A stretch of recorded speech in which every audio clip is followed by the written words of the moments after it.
When I was a baby, I watched many tourists from everywhere around the world coming to see the mountain gorillas when I was young. Observing that, I have asked the local administration what is important of this tourism. They've said the tourism brings to Rwanda money which is used in infrastructure, protecting the environment, in development of local community, of whole country in general, and to make research on animals, on plants, on birds, and so on. After staying a long time with the gorillas, I've seen that it's very important to protect them and their habitation.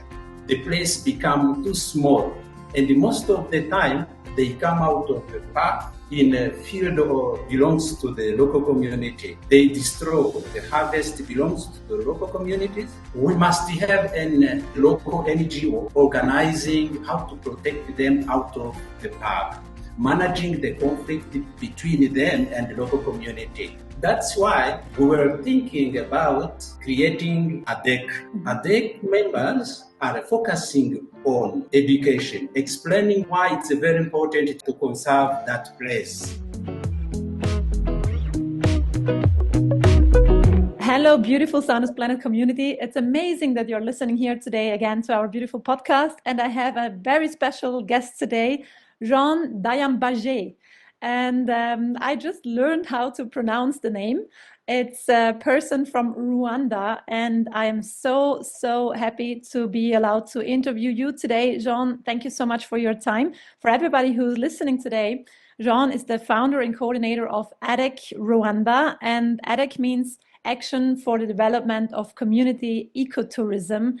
And this is a beautiful organization that I want to introduce to you all who are listening today, because it is an organization that we definitely want to support with SANUSPLANET in the future. So you all can get to know Jean, his organization, his work, his dedication, and everything that is behind it. Jean was a long-term coordinator of the Dian Fossey Gorilla Fund International, and he studied mountain gorillas for many years while protecting and tracking them on a daily basis.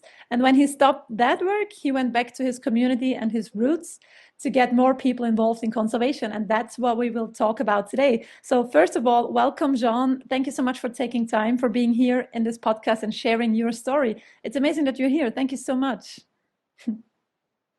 Yeah, thank you, Magdalena from SANUSPLANET.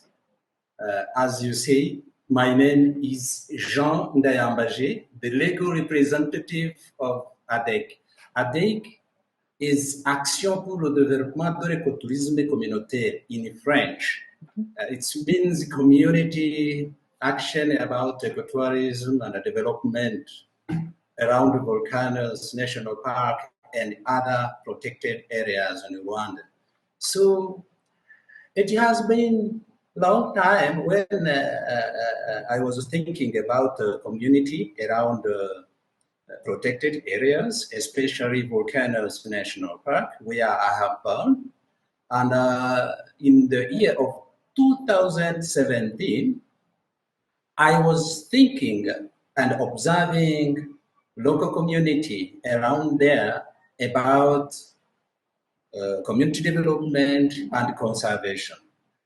When I was a baby, I watched many tourists from Europe, from America, from Asia, from everywhere around the world coming to see the mountain gorillas when I was young.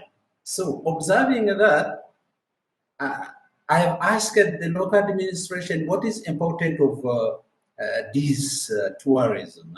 They've said the tourism brings to Rwanda the money which is used in infrastructure, in protecting the environment, in development of local community, in development of whole country in general, and to make very important things like research on animals, on plants, on birds, and so on. So I have been in Dian Fossey Gorilla Fund almost 10 years. Wow, 10 years. Almost 10 Long time. years. Mm-hmm. Yeah. my position was field data coordinator. I was in charge of data collection on gorilla behaviors, monitor them day by day, receiving reports from field from all groups which are belongs to the research. So after staying a long time with the gorillas, I've seen that it's very, very interesting and very important to protect them and their habitation. That's what I wanted to ask you about gorillas. I love gorillas. I would love to see them. So one day I will definitely visit your country, and Yes. you can show me everything and tell me everything about the gorillas. As far as I know, most gorilla species are threatened, and some even are critically endangered. I think the mountain gorilla is critically endangered. What are the main threats to gorillas, and why are they in need of protection? How does protection even work for them? Can you tell us a little bit about that? Yeah, the gorillas are in danger because of conservation and protecting them day by day. The groups or the number of them is increasing, but their habitation, where they stay in forest, the place become too small, and most of the time they come out of the park in a field or belongs to the local community. They destroy the harvest belongs to the local communities, and they can also have the consequences like illness because they make contact with things from people while them stay in the forest. So about that situation of those mountain gorillas, we must have a small or let's say local NGO or international NGO organizing how to protect them out of the park, managing the conflict between them and the local community. That's why we were thinking about creating ADEC. ADEC members are focusing on those gorillas and local community there. Local community there needs skills, more skills to know how to behave when gorillas are out of the park, for example. Local community there in past would like to use forest materials like trees to build their houses. It means they would like to cut bamboo, to cut other trees from forest to the community, using them in building of their houses and in a production of other products from forest. Also, local community there, some of them were poachers, killing animals, making snares there in the forest. The snares could kill gorillas, could kill antelopes, duiker, and other animals. That's why ADEC is always with local community there in different activities, education, explaining them why it's very important to protect there, to conserve that place. Explaining them, do not go in the forest to cut trees. Trees there, plantation can be destroyed and the habitation of those good species can be destroyed. How to maintain those local communities there, we try to organize or plan some projects, making them developed. That's why actually we have a project which is focusing on educating the young male, the young women there who give birth at their home, maintaining them, teaching them how to make products from arts, how to make income from agriculture, how to make income from different business, including explaining them always, please protect that place. We also collaborate with the local administration, means government, and the government give sometime revenue sharing from tourists to those local community. When the government and NGO give something from that forest, they understand now how it's very important to protect that area, those species, those mountain gorillas. So I think that we can Yeah, that's ask another. amazing.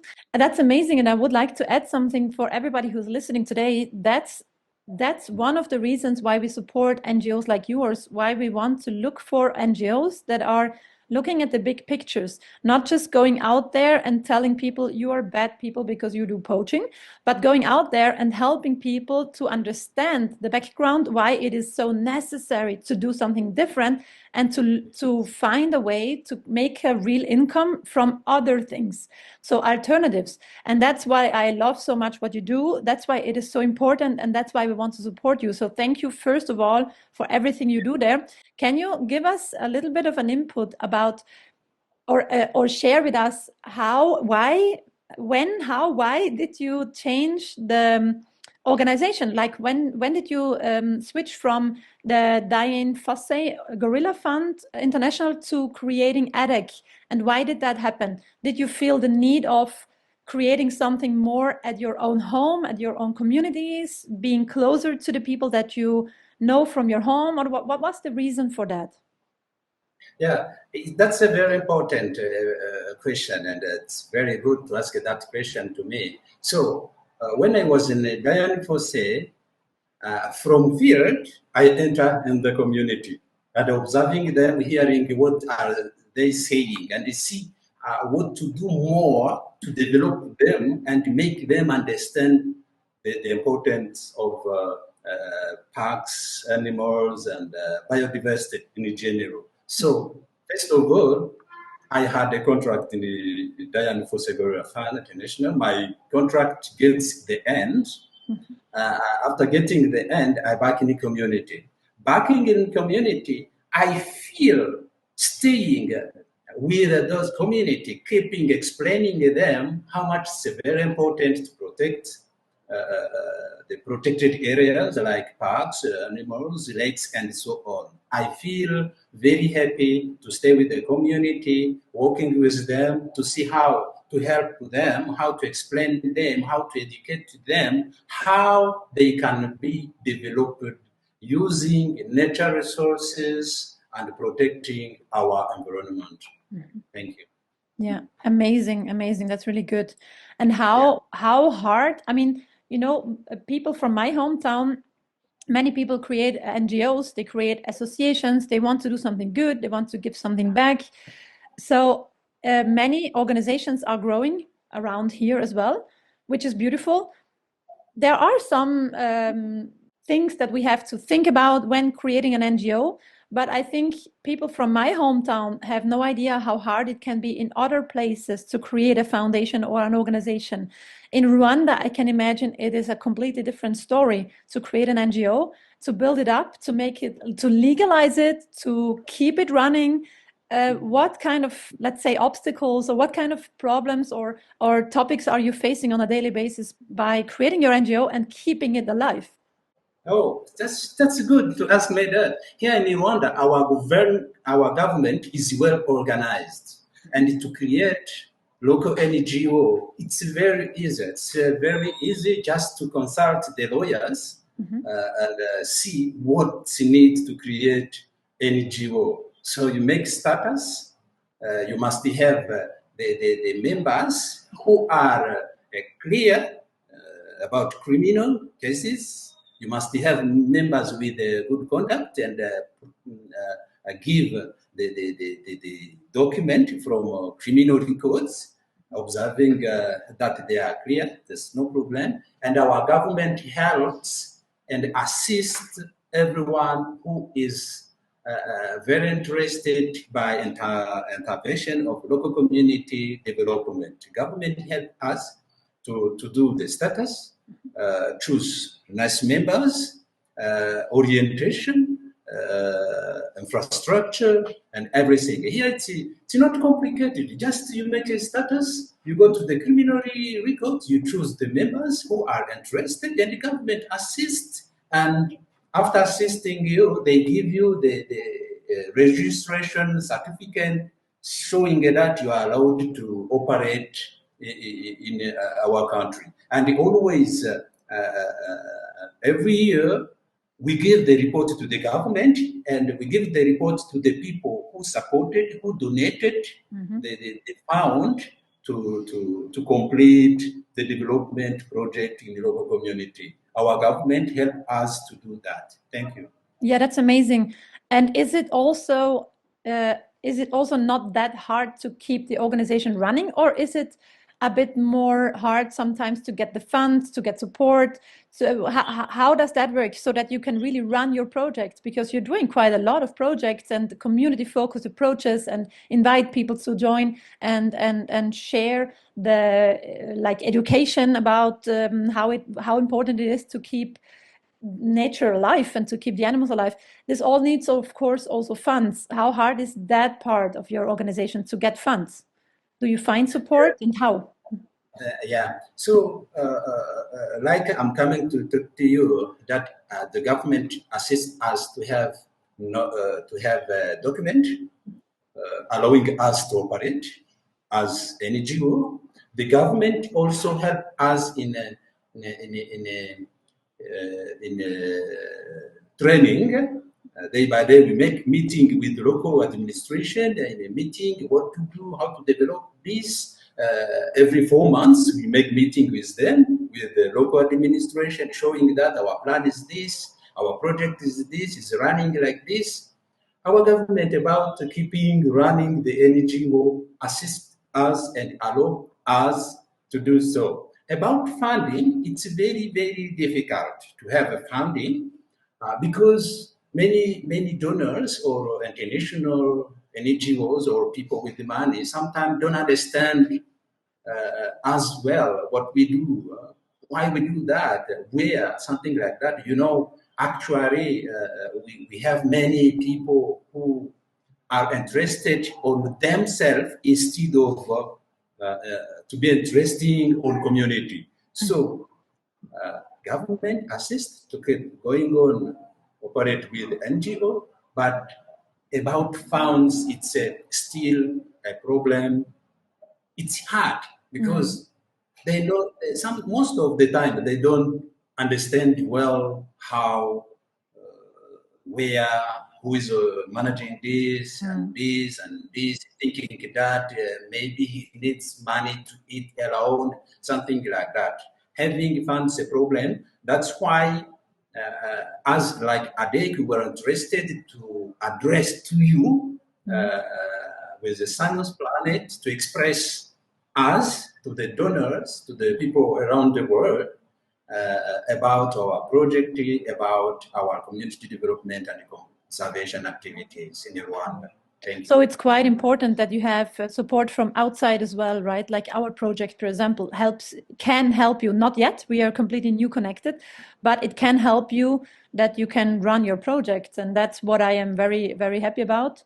And that's what I try to do the best way possible, so that your organization can go on and can do the things that you're doing. What is the biggest, or how would you name the mission and the goals, the most important goals of your NGO? Probably it is, as I can hear it, to educate people, to involve them in acting, or how would you call the most important goal of your NGO? So, in brief, we are focusing on local community development and conservation. Why local community development and conservation? Two things are connected. If you conserve the natural resources, you can have the income from tourism. With income from tourism, government help us. Sometimes they make good infrastructure. Good infrastructure in different domains like schools, roads, health center, hospital, and so on. So I think that with everything by government, our NGO can operate easy with those infrastructure, with conservation, protecting the nature. So with the income from tourism, from natural resources, our local community must be developed in collaboration with our government and the NGOs. NGOs assist the government to maintain local community aware on basis of how to be developed with income from natural resources which are protected by ourselves like community. So we educate local community, we train them in different activities like making product from arts, like tailoring, like building, like many things. So about local community development and conservation is our main point to follow and make our local community collaborate with the government in a good way and stay with them and make report day by day to the government to see how to ameliorate our lives in the community. We have a project to help young women who give birth at their homes, to help young boys, young girls, to help women alone without a husband to be developed without using materials from forest, otherwise using the income from forest. From forest, why? How? With tourism, visiting nice places, lakes, gorillas, other animals, doing the research on plants, on birds, and so on. I think you understand everything. Yeah, it makes a lot of sense. So if people are listening here to this podcast, is there a chance that they can come to Rwanda and see the place and contact you? Is this also something you do? You show them around as well, or you connect them with ecotourism at your home? Is this also some part of your projects or for your work? Yes. When the people from all over the world contact us about ecotourism, we orient them immediately because we are in touch day by day with government organization which is in charge of tourism. We receive those people immediately, we connect them to the people who are in charge in an easy way. Also explain them what we do with the government, what we do with our local community, and they support, they can donate after seeing and observing what we do and hearing as well our goal, our mission, objectives, and always we collaborate with government, services of government to ameliorate our activities day by day. Nice. Connect those people who want to make ecotourism or tourism, we connect them with the government. Because they will give to the government income, and with revenue sharing, with sharing those income to the local community, our community become developed. After to be trained by ADEC, by local NGOs, after most of the training, something like that, it will be okay. Thank you. Where do you see ADEC in about 5 years or 10 years? What are the goals for the future for your organization? Do you have some plans, what you are doing in the next years? Or is it mostly step by step on a daily basis evolving and changing? Yeah. It's improving. From 2017 until now, we see the improvement of local community development. It's become very well because 80% of local community understand how much is very important to protect the forest, to protect animals, to protect mountain gorillas, to protect other species. 80% of them understand now because we make effort, we sensibilize them day by day, month by month, each year, always meeting them. In the meeting with the government, they can intervene to explain to the local community, to the people, what is important of conservation. What is the importance of conservation is their development. How? revenue sharing from tourism. They understand now some young boys back to school, some young boys now know to some activities like arts, how to build the basket, how to do this and this and everything. It's improvement. The improvement is remarkable in the area.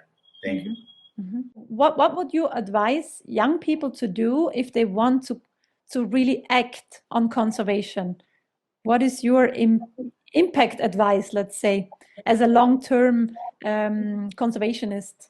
You for sure have some tips for young people, what to do, where to go to, what might be actions they can take to help, like, let's say, NGOs like yours, or to help nature and to help animals.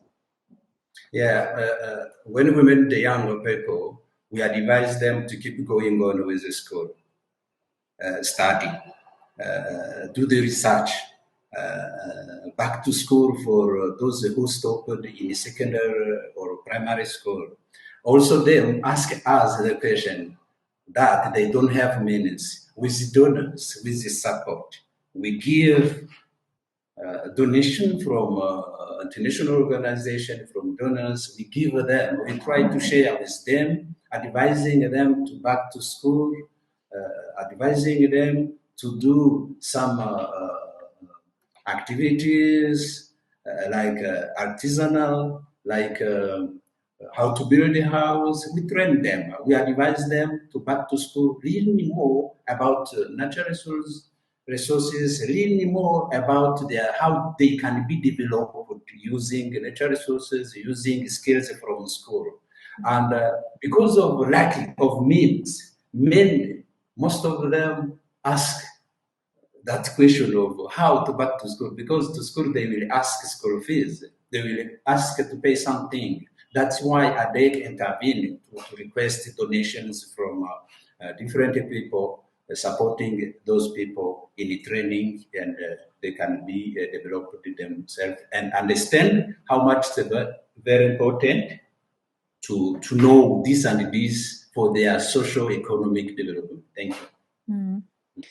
What is on your personal level, like for you personally, what keeps you motivated to and inspired to continue with your work every single day? Because I can imagine you face a lot of challenges as well as NGOs. I know how it is. Me too. It's not always easy. So there are always challenges. There's always lots to do. There's always something that is not going the way or the direction we want it to go. Like, for example, you move a lot forward. You help the animals. You help the people, and then you get some setbacks, or you see something doesn't work out as you wish it to work out, and the gorillas need more protection, or the animals have the forest is cut down, and all of these setbacks. What keeps you motivated in the moments when it's not that easy? What is your inspiration? Yeah, you said about challenges. The challenges are many, but there are many because of lack of funding. With the funding, here the people, if you train them 3 months, 6 months, the group you train 6 months, they understand immediately. You have to take another team and train. You have to go in another sector, train them, another sector, and so on. Challenge is funds.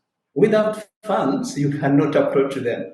You can call them, come and I will train you in this, and this, and this, but they can hear you and accept to come. But means of transport, fees to buy material using in training, when some group of them understand how to make plantation of avocado for good health, improving security food, for example, they will ask, we need this, and the challenge will be the funds. With the funds, we can do that. That's a big challenge we have for keeping going on our activities. About changing the way of this and this, it cannot be easy here, because as I said, government is here. You have said that you are going to work on local community development and conservation. Please don't go in this. We have to follow this. We have a very good government which is with us always to orient everything in a good way. Mm-hmm. As you said, you are going to work on development. See development. Please keep going on. Try to look for funds and do. About that, our government is there to advise us, to orient us, to keep going on working with them, to develop our community, to develop our country. The big challenge is funds. And I mean, now also the motivation that inspires you yourself to do what you do. I mean, not the project itself, not the funds, not the money, not the problems with the money, but the motivation. What drives you to do what you do?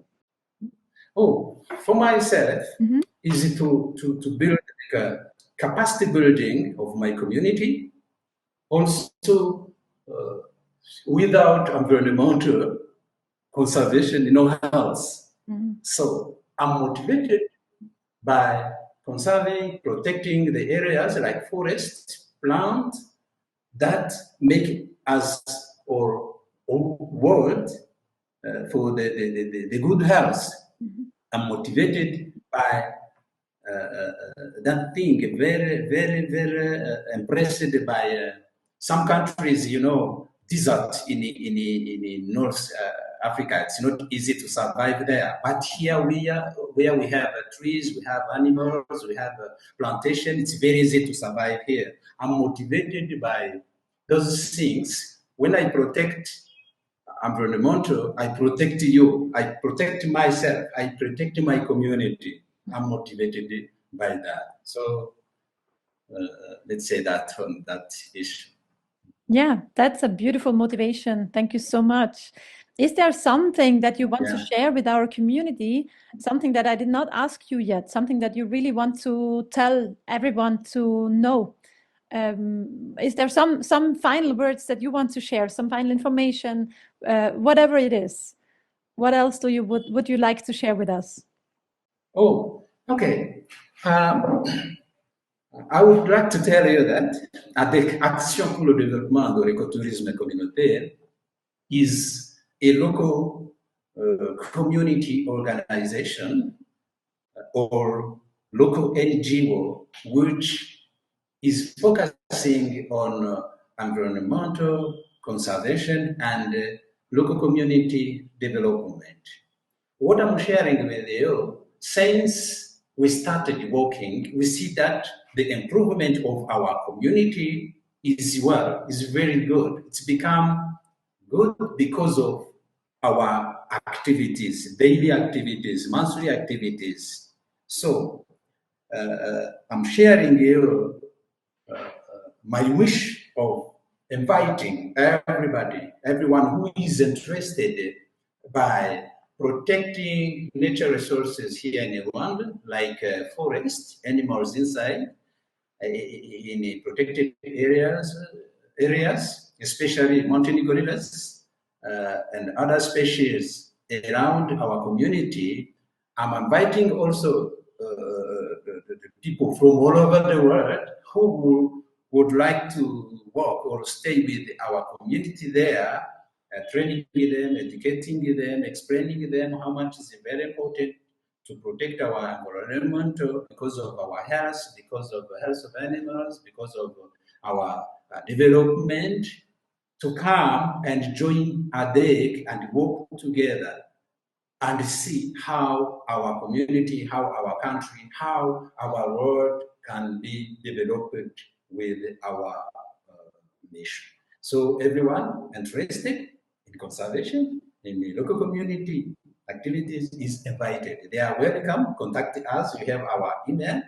They can contact SANUSPLANET.